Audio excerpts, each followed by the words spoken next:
बुलेटिनच्या सुरुवातीला बातमी आहे राष्ट्रवादीच्या अध्यक्ष सुनेत्रा पवारांच्या कठोर संदेशाची। अजित पवारांच्या निधनानंतर पार पडलेल्या राष्ट्रवादीच्या पहिल्या वर्धापन दिनाच्या कार्यक्रमात सुनेत्रांनी आपल्या कर्तव्य कठोर प्रतिमेचे दर्शन घडवत स्वकीयांचे चांगलेच कान टोचले। आतापर्यंत सगळं समजून घेतलं, यापुढे कुणाचाही अनावश्यक हस्तक्षेप होत असेल तर विचार केला जाईल असा थेट इशाराच त्यांनी दिला आणि त्यामुळे सुनेत्रांचा रोख नेमका कुणाकडे होता याची जोरदार चर्चा सुरू झाली आहे। दादांनी त्यांच्या हयातीत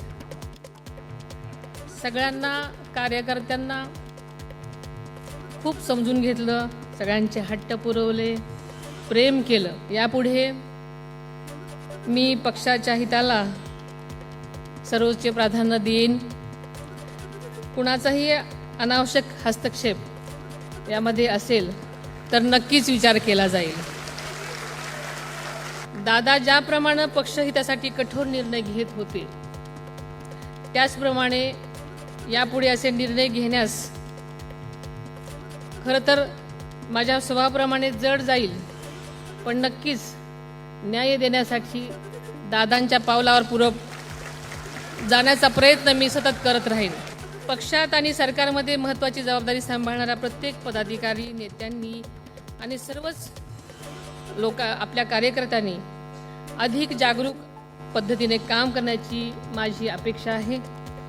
पक्षाची होणारी बदनामी होणार नाही याची जबाबदारी माझ्यासह आपल्या सर्वांचीच आहे। मला या संदर्भामध्ये कठोर भूमिका घेण्याची वेळ येणार नाही याची सर्वांनीच खबरदारी घ्यावी। दरम्यान नाराज भुजबळांची तटकरेंनी फिरकी घेतली आणि त्यावर भुजबळांनी कसा टोला लगावलाय आपण पाहूयात।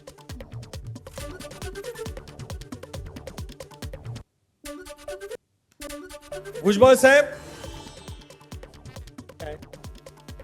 सिने कलाकार पण आहे, कबड्डीचे खेळाडू आहेत।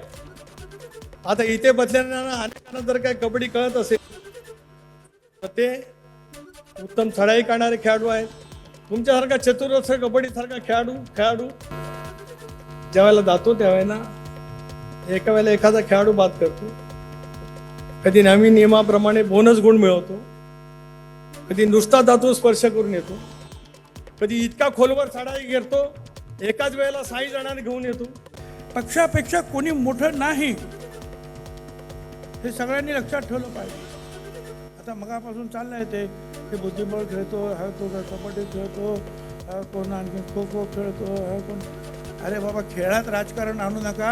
आणि राजकारणाचा खेळ पक्षापेक्षा कोणी मोठं नाही। आणि पक्ष म्हणजे काय? पक्ष म्हणजे फक्त झेंडा नाही, पक्ष म्हणजे फक्त ऑफिस किंवा फक्त त्याच्यावर लावलेलं बोर्ड नाही। पक्ष म्हणजे तुम्ही आम्ही कार्यकर्त्यांचा मोठा समूह म्हणजे पक्ष। पक्ष आपल्याला मोठा करायचा आहे। तर कालच्या भाषणावेळी धनंजय मुंडेंनी आपली खतखत बोलून दाखवली आहे। त्याला प्रफुल्ल पटेलांनी काय उत्तर दिले तेही पाहूया। काल परवा इंडियाची टीम घोषित झाली, सगळे म्हणाले आपका तो हो गया, हमारा क्या है? हमारा क्या है? बरोबर आहे। म्हणजे तुमच्या भावना मी या भावनिक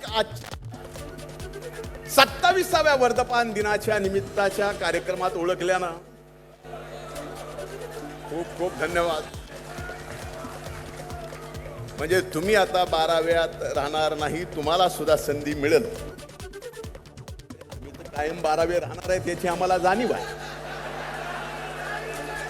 धनंजय, तुझा इशारा आम्हाला समजलेला आहे। ते असा काही ती चिंता करू नका। रिटायर्ड हर्ट जे होतो ना, रिटायर्ड हर्ट क्रिकेटच्या परिभाषामध्ये, त्यांना परत बॅटिंग करून म्हणजे करायची परवानगी मिळत असते। ते बादामध्ये गिनती नाही होते, त्याची बाद झालेला मध्ये रिटायर्ड हर्टची गिनती होत नाही। त्यामुळे तुम्ही त्याची काळजी करू नका। नाशिकमध्ये विधान परिषद निवडणुकीत भाजपचे बंडखोर उमेदवार गोकुळ गीतेंची मनधरणी करण्यात अखेर यश आलंय। मंत्री गिरीश महाजन आणि मंत्री उदय सामंत यांनी गोकुळ गीतेंची भेट घेत मनधरणी केली आहे आणि त्यानंतर नरेंद्र दराडे आणि गोकुळ गीतेंमध्ये समोरासमोर चर्चा देखील झाली आहे. या बैठकीत गोकुळ गीतेंचा आक्रमक पवित्रा पाहायला मिळाला आहे. दरम्यान नरेंद्र दराडे यांना पाठिंबा देणार का या प्रश्नावर गीते यांनी उत्तर न देता पत्रकार परिषद सोडली आहे आणि त्यामुळे त्यांची नाराजी कायम आहे का असा सवाल अजूनही कायम आहे. आदरणीय शिंदे साहेबांना पण शब्द दिलेले आहे आणि या तिन्ही मंत्र्यांनी आमचे सुहास अण्णा कांदे असतील, निलेश बोरा असतील, गणेश भाऊ असतील, या सगळ्यांनी त्या ठिकाणी मला सांगितले की आपण भविष्यात आपण कायमच सक्रिय असणार आहे राजकारणात आणि थांबला म्हणजे संपला असं होत नाही. यामध्ये कौटुंबिक शांती आणि आमदारकीमध्ये मला कौटुंबिक शांती महत्त्वाची वाटते आणि त्यासाठी मी माझ्या निवडणुकी प्रचारात मी थांबवतोय. माझ्या सगळ्या कार्यकर्त्यांना मी त्या ठिकाणी विनंती केली काल रात्रीच का आपण कुठल्याही प्रकारचा प्रचार या ठिकाणी करून महायुतीतलं वातावरण खराब होईल अशी कुठलीही गोष्ट करू नये अशी मी आपणा सर्वांच्या माध्यमातून त्यांना विनंती करतो. दराडेंना तुम्ही थेट पाठिंबा देऊन त्यांच्या प्रचारात उतरणार आहात का?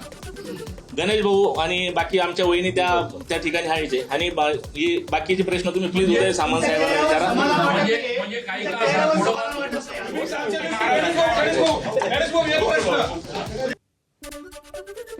नरेंद्र दराडे हे महायुतीचे एकमेव उमेदवार असल्यानं त्यांना गोकुळ गीतेंचा 100% पाठिंबा असल्याचं उदय सामंतांनी स्पष्ट केलंय. तर मुख्यमंत्री आणि उपमुख्यमंत्र्यांसोबत सकारात्मक चर्चा झाल्यानंतर गोकुळ गीतेंनी निर्णय घेतल्याचं गिरीश महाजन यांनी म्हटलंय. गोकुळजींनी थांबण्याचा निर्णय घेतला. आता मगासपासून आपण एक प्रश्न त्यांना असं विचारताय की तुम्ही पाठिंबा दिला का, पाठिंबा दिला का, पाठिंबा देणार का. ज्या अर्थी एकच उमेदवार हा महायुतीचा शिल्लक राहिला याचा अर्थ गोकुळजींचा 100% पाठिंबा, गणेशजींचा 100% पाठिंबा आणि वहिनींचा 100% पाठिंबा हा महायुतीचे उमेदवार नरेंद्र दराडे यांना आहे. माननीय मुख्यमंत्री महोदयांकडे बैठक झाली. गणेश गीते, मी त्या ठिकाणी होतो, निलेश बोरा त्या ठिकाणी होते. नंतर शिंदे साहेबांकडे पण 2-3 बैठकी त्याची भेट गणेश गीतेंनी त्या ठिकाणी घेतली, गोकुळ गीते नाही घेतली आणि त्यानंतर मग आज निर्णय झालेला आहे. आता आपण उमेदवारी मागे घ्यावी आणि महायुतीचे जे उमेदवार आहेत नरेंद्र दराडे त्यांना बहुमताने निवडून द्या. दरम्यान नाशिकच्या या घडामोडीनंतर गोकुळ गीतेंनी केलेली इन्स्टा पोस्ट सध्या चर्चेत आहे. जब शेर 2 कदम पीछे हटता है तो समझो कुछ बड़ा होने वाला है अशा आशयाची पोस्ट गोकुळ गीतेंनी इंस्टाग्रामवर केली आहे. या पोस्टच्या माध्यमातून गोकुळ गीतेंना नेमका कोणता संदेश द्यायचा आहे याबाबत राजकीय वर्तुळात चर्चा रंगली आहे.